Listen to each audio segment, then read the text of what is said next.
Those of you that are familiar with calisthenics already know the benefits of the dip. It's awesome for chest, shoulders, and tricep. However, the rings make this good exercise awesome. And the reason for this is the instability of the rings. When you're using rings for dips, the rings are going to move side to side and all over the place. This instability forces your muscles to work harder. Now, the real magic with the rings is at the lockout. So when you do your normal dips, you get to the top and you can have a partial rest at the top. You can lock out passively on your joints. That's not the case with the rings. At the top, you need to lock out. You're forced to lock out, which forces your muscles to work harder and get more results in the process. The real magic with the rings happens at the lockout. So when you're at the top, you need to externally rotate your shoulders, keep those elbows completely straight.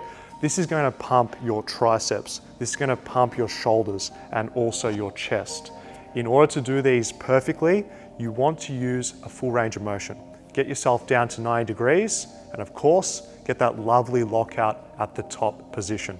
That's what it takes to feel it the most in your triceps, shoulders, and also your chest. My final tips for the ring dip is to avoid the mistake most people make with calisthenics, and that is missing the lockout. With the rings, that's where the true value comes from, and that's where it's going to give you the most results. Get that full lockout every single time.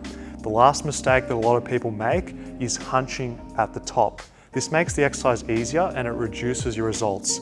Get proud, get tall at the top, and make sure you're getting that lockout every single time.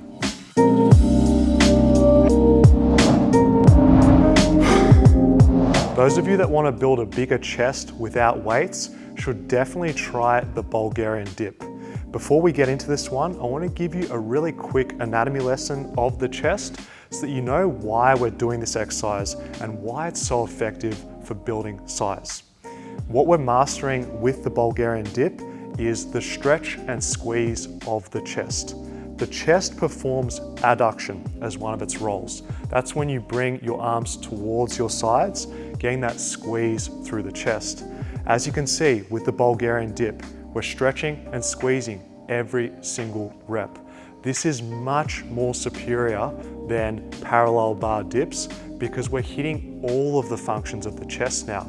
We're also getting that shoulder flexion action, which happens with dips, but we're really taking advantage of that stretch and squeeze. To get the most out of your Bulgarian dips to target the chest, you want to flare your elbows out within the scapular plane. This means your elbow should be slightly forward of your shoulders in line with your scapula. Get a full range of motion, get down to 90 degrees or slightly deeper if you can. And the real key, what's going to separate you from other people that are doing dips is the mind-muscle connection. At the top, you're not just mindlessly going through the motions. You're going to get a full lockout. Straighten those arms, squeeze them in towards your sides. Really focus on the feeling of the chest, the contraction of the chest. This is going to maximize your muscle gain. For everything you need to build muscle by body weight, go ahead and download Body by Rings by Fitness FAQs.